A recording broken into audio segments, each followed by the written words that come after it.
사무엘상 2장 1절에서 11절까지 말씀을 교독하도록 하겠습니다. 제가 먼저 말씀 읽겠습니다. 한나가 기도하여 이르되 내 마음이 여호와로 말미암아 즐거워하며 내 뿔이 여호와로 말미암아 높아졌으며 내 입이 내 원수들을 향하여 크게 열렸으니 이는 내가 주의 구원으로 말미암아 기뻐함이니이다. 여호와와 같이 거룩하신 이가 없으시니 이는 주밖에 다른 이가 없고 우리 하나님 같은 반석도 없으심이니이다. 심히 교만한 말을 다시 하지 말 것이며 오만한 말을 너희의 입에서 내지 말지어다. 여호와는 지식의 하나님이시라 행동을 달아 보시느니라.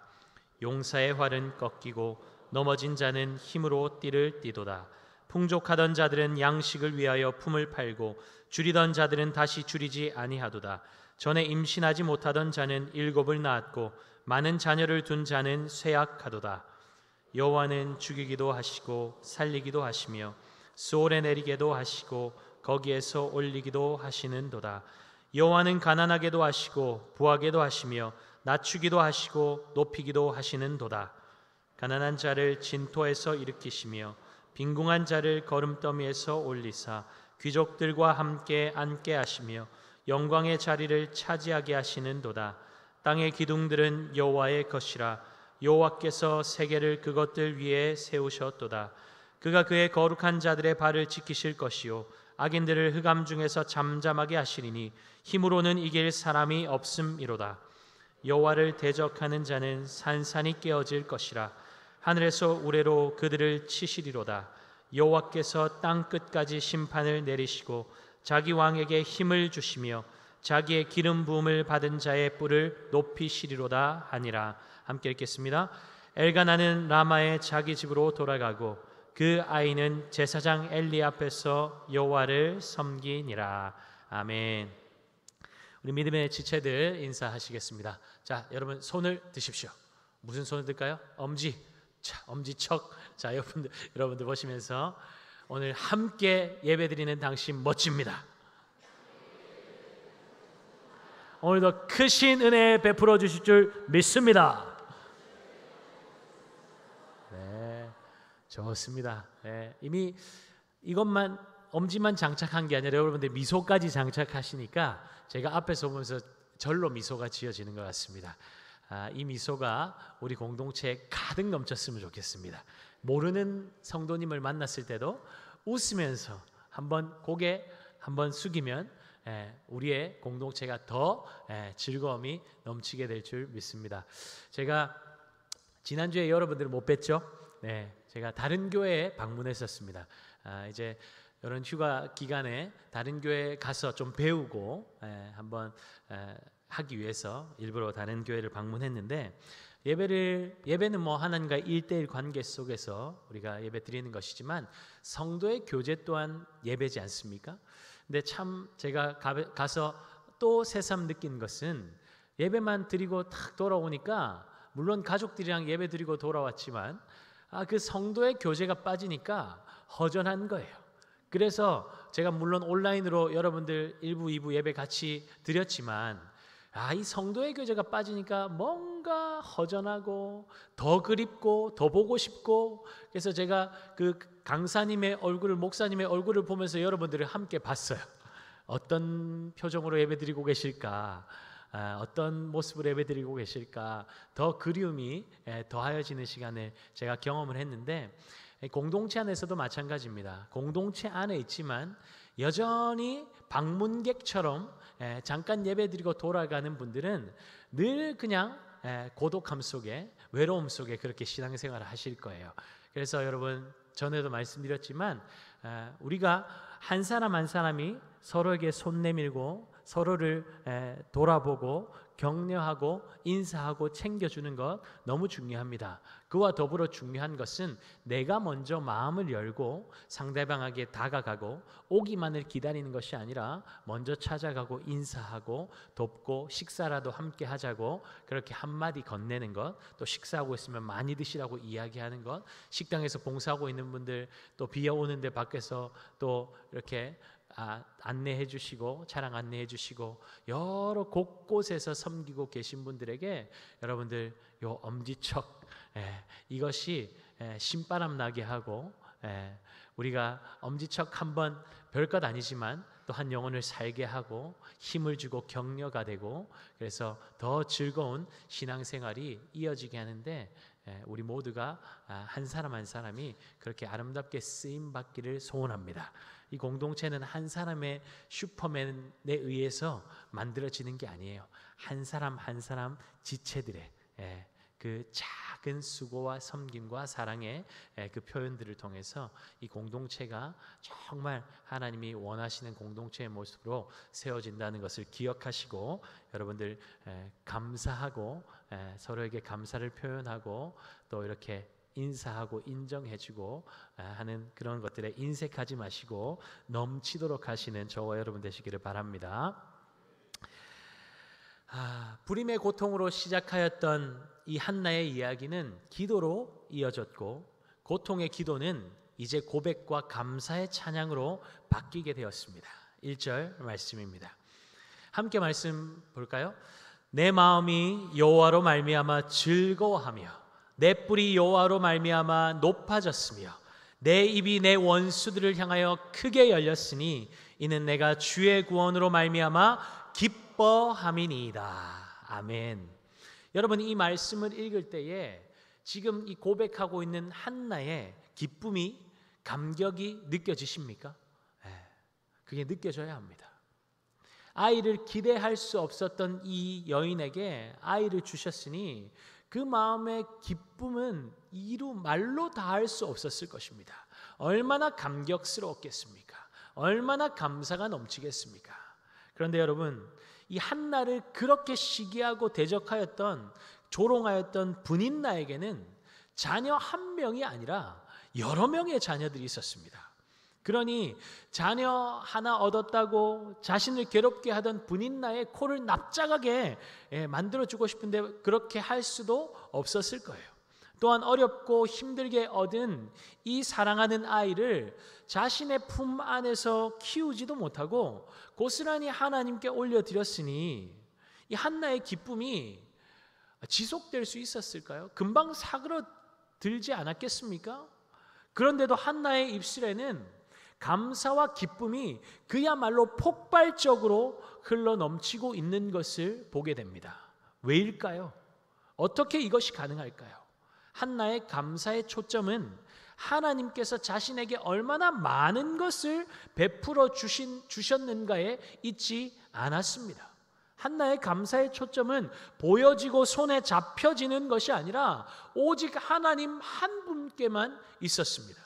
한나는 하나님께서 자신의 절망과 고통에 어떻게 응답하셨으며 그 문제를 어떻게 해결해 주셨는지 그 하나님 한 분께 집중하고 있었기 때문에 어떠한 상황이 되어서도 그 기쁨이 멈추지 않고 흘러넘칠 수 있었던 것입니다. 이 예배의 시간에 우리의 관심과 초점은 어디에 있습니까? 스스로 한번 질문해 보십시오. 이 예배의 시간에 하나님께 드리는 이 예배 시간에 나의 관심과 초점은 어디를 향하고 있는가? 비참했던 내 삶에 베풀어 주신 하나님의 구원의 은혜와 영원한 생명은 잊어버리고 놓쳐버린 채 늘 다른 사람과 비교하며 나에게 없는 것들을 바라보며 더 채워달라고 끊임없이 떼쓰며 요구하고 있는 것이 혹시 우리의 모습은 아닙니까? 하나님 앞에 드리는 이 예배의 시간은 우리에게 없는 것들을 채우고 좀 힘 빠진 그 우리의 힘을 충전받는 시간이 아닙니다. 물론 하나님 앞에 예배 드릴 때에 비어있고 상한 우리의 심령이 채워지고 깨어지고 상한 우리의 마음의 회복이 부어집니다. 그러나 이것이 예배의 핵심은 아니죠. 하나님께서 이미 우리에게 베풀어 주신 은혜에 감사하고 하나님이 내 아버지 되시고 내 삶을 인도하시고 붙드시는 인도자와 보호자 되시는 하나님을 고백하며 찬양하며 높여드리는 것이 예배입니다. 그러니 예배에는 기쁨이 넘치고 감격이 있고 기대감이 넘치는 것이죠. 죄의 저주 가운데 영원히 죽을 수밖에 없는 나에게 영원한 생명을 주신 하나님을 생각하니 기쁠 수밖에 없고, 그 하나님께서 내 삶을 어떻게 인도해 오셨고 또한 어떻게 인도하실지 기대할 수밖에 없는 것이죠. 그러니 한나가 뭐라고 고백하고 있습니까? 내 마음이 여호와로 말미암아 즐거워하며 내 뿔이 여호와로 말미암아 높아졌으며 내가 주의 구원으로 말미암아 기뻐하나이다.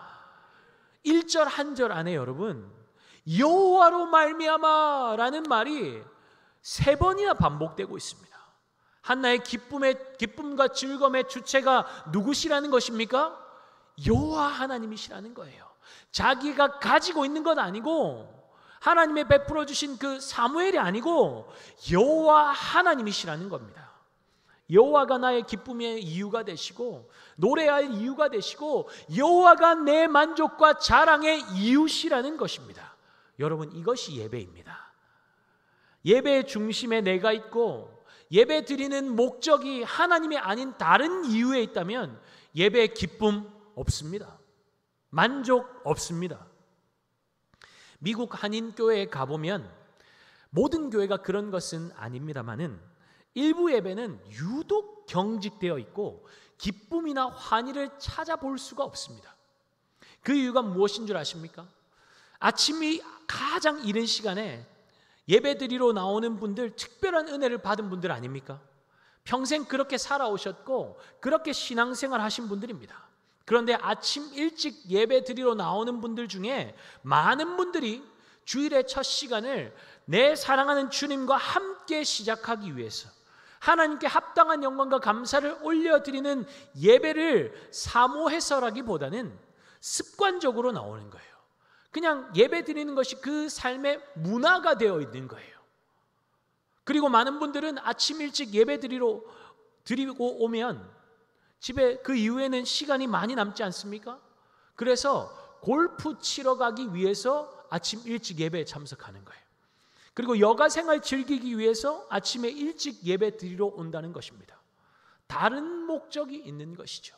예배가 목적이 아니고 다른 목적이 있는 거예요. 일단 예배는 드려야 마음이 편안하니까, 일단 예배는 드려야 복 받는다는 믿음이 있으니까 후딱 해치워 버리는 거죠. 그러니 거기에 즐거움이 어디 있고 기대감이 어디 있겠습니까? 이미 나에게 베풀어 주신 복, 이미 받은 복이 무엇인지도 모르니 예배의 자리에서 하는 것이라고는 나는 왜 이것도 없고 저것도 없고 불평과 원망 또는 머니 달라 하고 있는 것이죠. 그러면 원수는 기가 막히게 알고 달라들어서 물어뜯는 것입니다. 조소하는 것이죠. 현재 상황과 환경을 가지고 너는 하나님의 자녀 맞냐 진짜로? 정말 하나님이 너 사랑하는 거 맞냐? 그렇게 공격하면 주눅이 들어서 고개도 들지 못하고 마음과 생각은 굳어지고 얼굴에서는 웃음기는 사라져버리고 마음이 딱딱해지고 굳어지는 것이죠. 여러분, 내 얼굴이 굳어있다. 자, 지금 빨리 얼굴 근육 푸는 분이 계신데, 내 얼굴이 굳어있다. 그건 하나님 책임이 아니라 누구 책임입니까? 내 책임입니다. 왜입니까?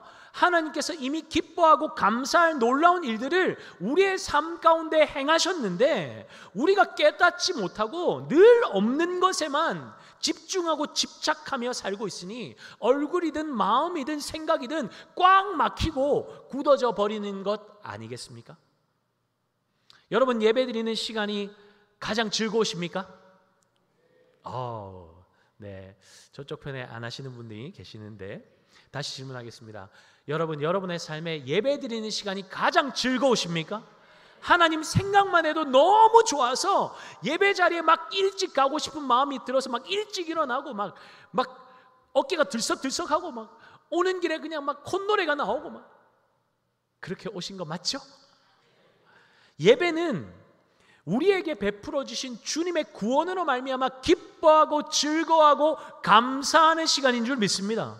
아무것도 아닌 나 같은 자를 위해서 주님께서 십자가 지심으로 나를 죽음에서 건져내시고 저주받고 영원히 죽을 자를 양자 삼아주신 주님의 사랑에 감격하고 그 사랑을 찬양하고 그 사랑에 기뻐하고 즐거워하는 시간이 바로 예배의 시간인 줄 믿습니다.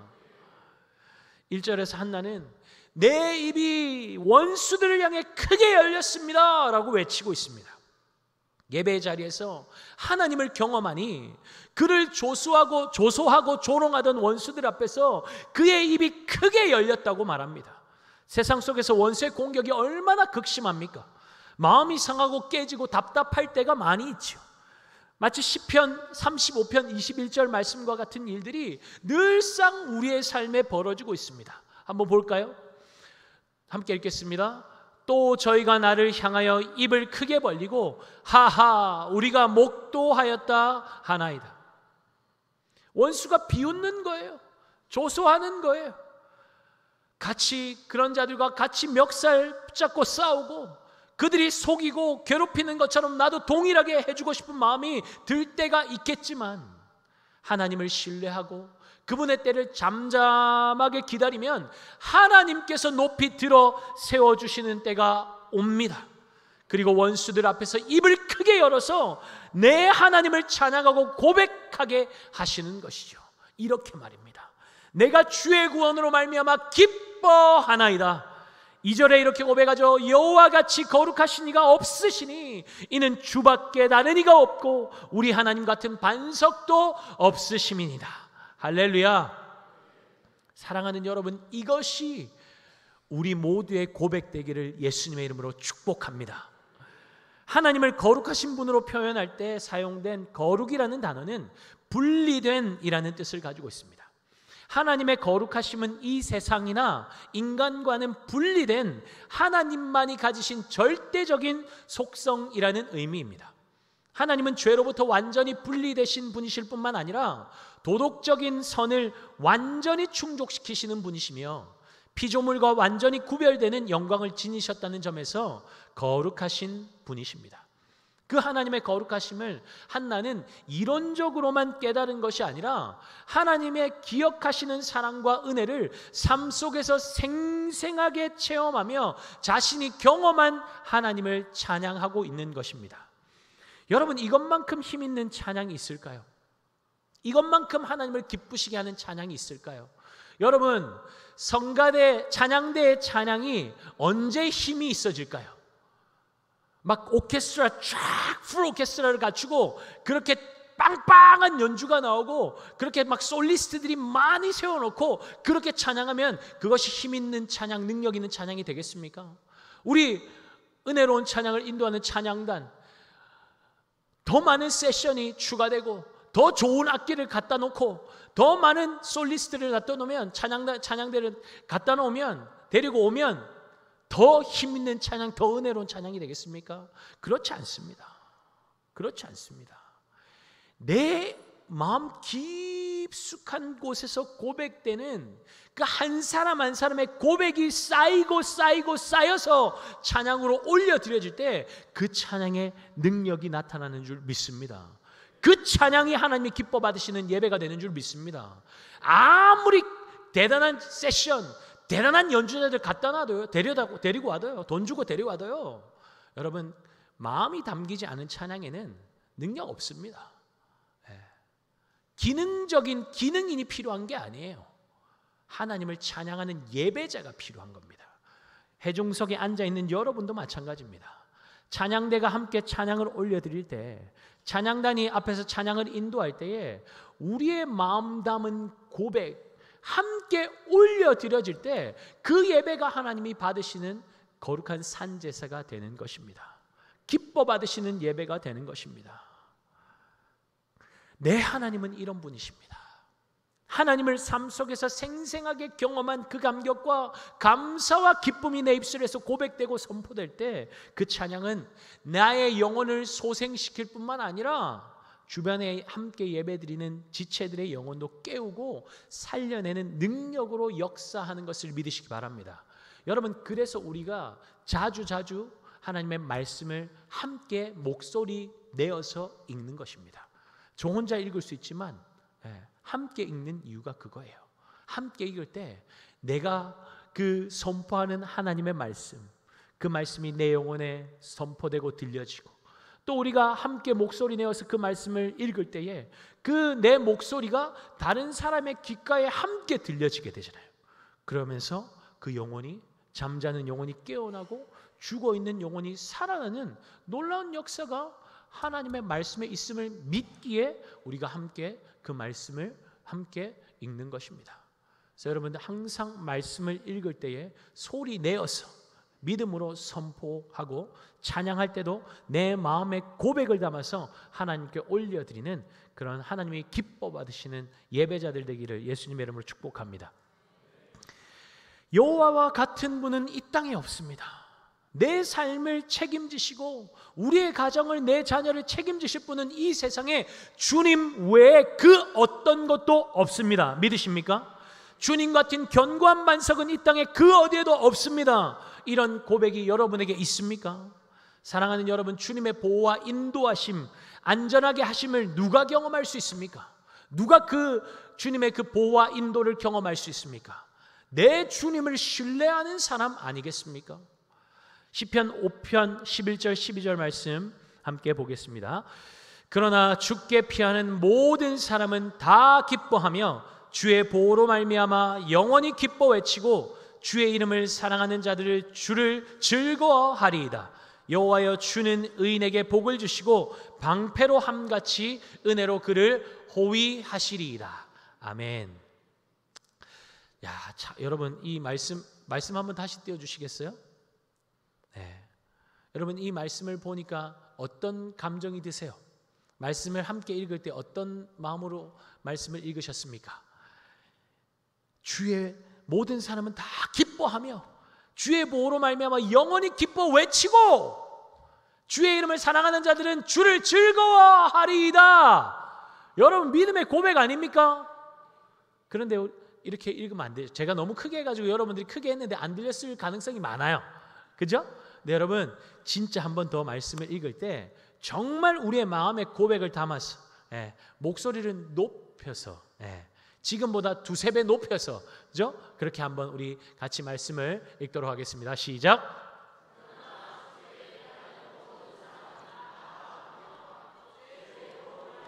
영원히 기뻐 외치고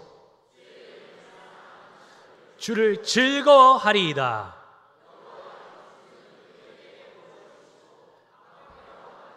은혜로 그를 호위하시리이다. 할렐루야. 그러나 교만하며 오만한 자들은 어떻습니까? 하나님 의지하지 않죠. 하나님께 아무런 기대도 소망도 없고 그저 자기를 도와줄 수 있는 힘이 있는 자가 자신의 하나님이 되는 것이죠. 그런 자들을 향해 하나님은 뭐라고 말씀하시는지 예레미야 17장 5절 말씀을 보겠습니다. 여호와께서 이와 같이 말씀하시니라. 무릇 사람을 믿으며 육신으로 그의 힘을 삼고 마음이 여호와에게서 떠난 그 사람은 저주를 받을 것이라. 그는 사막의 떨기나무 같아서 좋은 일이 오는 것을 보지 못하고 광야 간조한 것, 건건한 땅, 사람이 살지 않는 땅에 살리라. 여러분, 저주가 무엇입니까? 하나님의 임재가 없는 삶입니다. 하나님이 함께하고 계시지만 그 사실을 인식하지 못하고 살아가는 것이 저주입니다.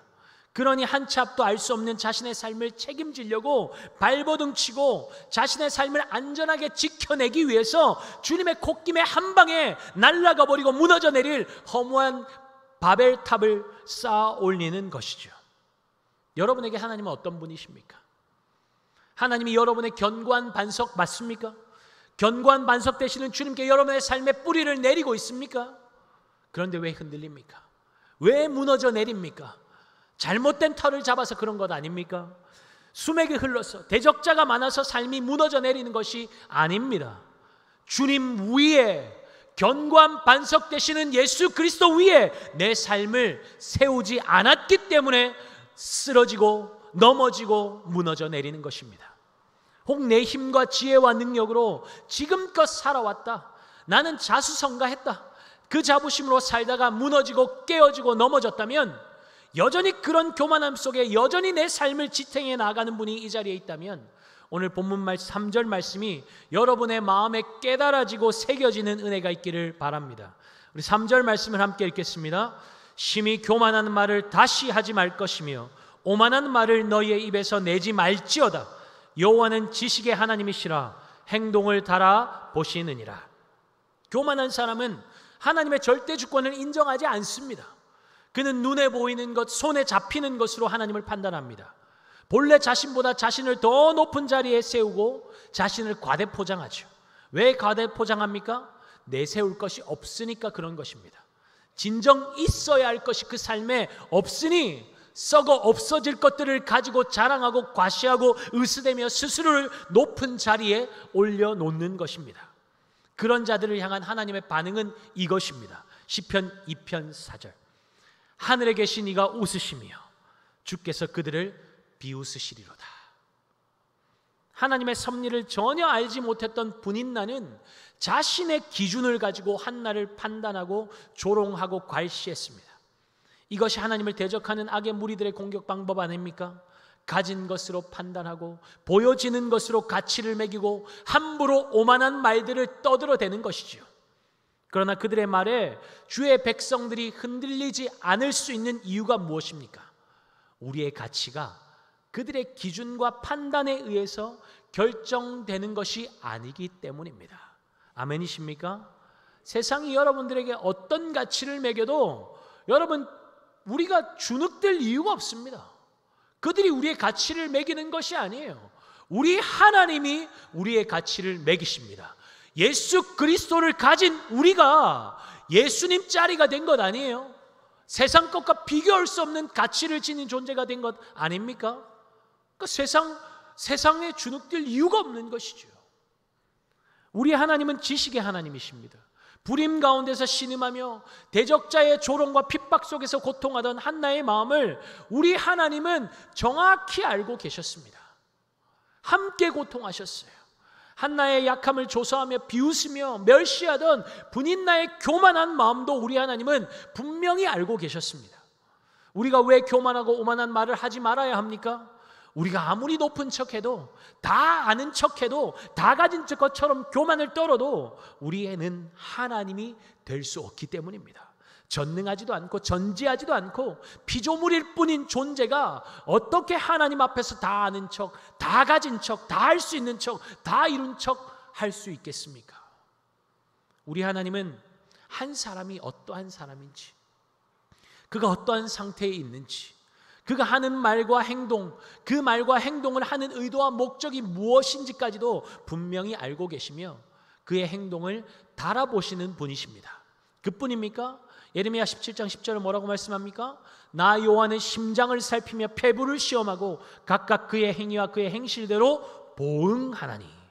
그의 행위와 그의 행실을 달아보실 뿐만 아니라 그 행실대로 보응하시는 분이 우리 하나님이시라는 것입니다. 그런 하나님 앞에서 우리가 어찌 교만할 수 있고 어찌 오만한 말을 뱉을 수 있겠습니까? 교만하고 오만한 말은 하나님을 무시하는 말입니다. 하나님을 무시하는 말은 하나님은 능력 없습니다. 무능합니다. 이 일을 하실 수 있는 능력이 하나님께 없습니다. 하나님은 이 일도 하실 수 없어요. 이런 말들일 것입니다. 그러나 이 자리에 하나님께 대놓고 이런 말을 하는 분들은 없을 것입니다. 그러나 우리가 어떤 문제 앞에서 절망하고 한숨 쉬는 것, 나는 더 이상 가망이 없나 봐. 나는 이제 망했다. 우리 가정은 이래서 안 되는 거야. 내 인생 소망 없어. 나는 이 세상에서 철저히 혼자다. 이런 생각과 말들이 우리와 함께 하시는 하나님을 무시하는 것임을 우리는 기억해야 합니다. 혼자라고 느껴질 때, 내 인생이 절벽으로 내몰려서 이제 정말 끝장난 것 같고 망해서 다시 일어설 수 없을 것 같은 상황에 있다고 할지라도 전능하신 하나님을 믿는다면 망해도 하나님 앞에서 기도하다가, 하나님 붙들고 씨름하다가 망하고, 아멘이십니까? 죽어도 하나님 앞에서 기도하다가 주님 찾다가 죽겠다는 각오로 주님 붙잡으면 무슨 일이 일어나도 일어나지 않겠습니까? 역전의 하나님을 경험할 수 있지 않겠습니까? 4절 5절 말씀이 그 말씀입니다. 함께 보겠습니다. 용사의 활은 꺾이고 넘어진 자는 힘으로 띠를 띠도다. 풍족하던 자들은 양식을 위하여 품을 팔고 줄이던 자들은 다시 줄이지 아니하도다. 전에 임신하지 못하던 자는 7을 낳았고 많은 자녀를 둔 자는 쇠약하도다.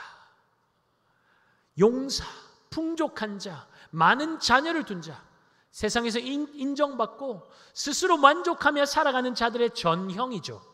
그런데 넘어진 자, 줄인 자, 임신하지 못한 자, 세상에서 천대받고 무시당하고 기죽어 사는 자들을 상징하는 것 아닙니까? 하지만 세상의 기준에 못 미치고 가지지 못한 인생, 저주받은 인생, 끝난 인생이라고 할지라도 좌절하고 절망하는 것으로 그치지 않고 주님 앞으로 나아가면, 주님 붙잡으면 어떻게 된다는 것입니까? 역전시키시는 하나님을 만난다는 것입니다. 할렐루야. 그것이 한나가 경험한 하나님 아닙니까? 사랑하는 여러분, 예수 잘 믿어도 힘든 일을 만날 수 있습니다. 삶의 어려운 문제가 찾아올 수 있습니다. 대문이 열리지 않을 수 있고, 자녀들이 지독하게 속썩일 수도 있고, 사업이 망할 수도 있고, 사기당할 수도 있고, 직장에서 해고당할 수도 있고, 승진에서 밀릴 수도 있고, 갑작스럽게 찾아온 사고나 질병으로 고통하게 되거나 이른 죽음을 맞이할 수도 있습니다. 그런 문제들을 만나면 누구나 힘들죠. 누구나 좌절하고 절망합니다. 내 믿음 꽤 괜찮다고 믿고 굳게 확신하고 살고 있다고 할지라도 한순간에 믿음이 바닥을 칠 수도 있습니다. 더 이상 세상 살고 싶지 않은 마음이 들 때도 있을지 모릅니다. 그러나 그러한 때라고 할지라도 우리 안에 이 마음만, 이 믿음만 있으면 반드시 다시 일어설 수 있습니다. 어떤 믿음입니까? 내 하나님은 살아 계십니다. 내 하나님은 살아 계십니다. 살아계신 하나님이 지금도 나와 함께 하십니다. 하나님의 절대 주권 아래 이 모든 일들이 일어나고 있습니다. 우연이 아닙니다. 하나님의 계획 속에 있습니다. 모든 것이 하나님의 손에 통제되고 있습니다. 하나님에 대한 올바른 믿음과 확신만 있다면 인생을 쉽게 포기해버리는 지경에까지 이르지 않을 수 있습니다. 6절에서 9절 말씀 함께 볼까요? 제가 읽겠습니다. 여호와는 죽이기도 하시고 살리기도 하시며 수월에 내리게도 하시고 거기에서 올리기도 하시는도다. 여호와는 가난하게도 하시고 부하게도 하시며 낮추기도 하시고 높이기도 하시는도다. 가난한 자를 진토에서 일으키시며 빈궁한 자를 거름더미에서 올리사 귀족들과 함께 앉게 하시며 영광의 자리를 차지하게 하시는도다. 땅의 기둥들은 여호와의 것이라. 여호와께서 세계를 그것들 위에 세우셨도다. 그는 그의 거룩한 자들의 발을 지키실 것이요 악인들을 흑암 중에서 잠잠하게 하시리니 힘으로는 이길 사람이 없음이라. 아멘.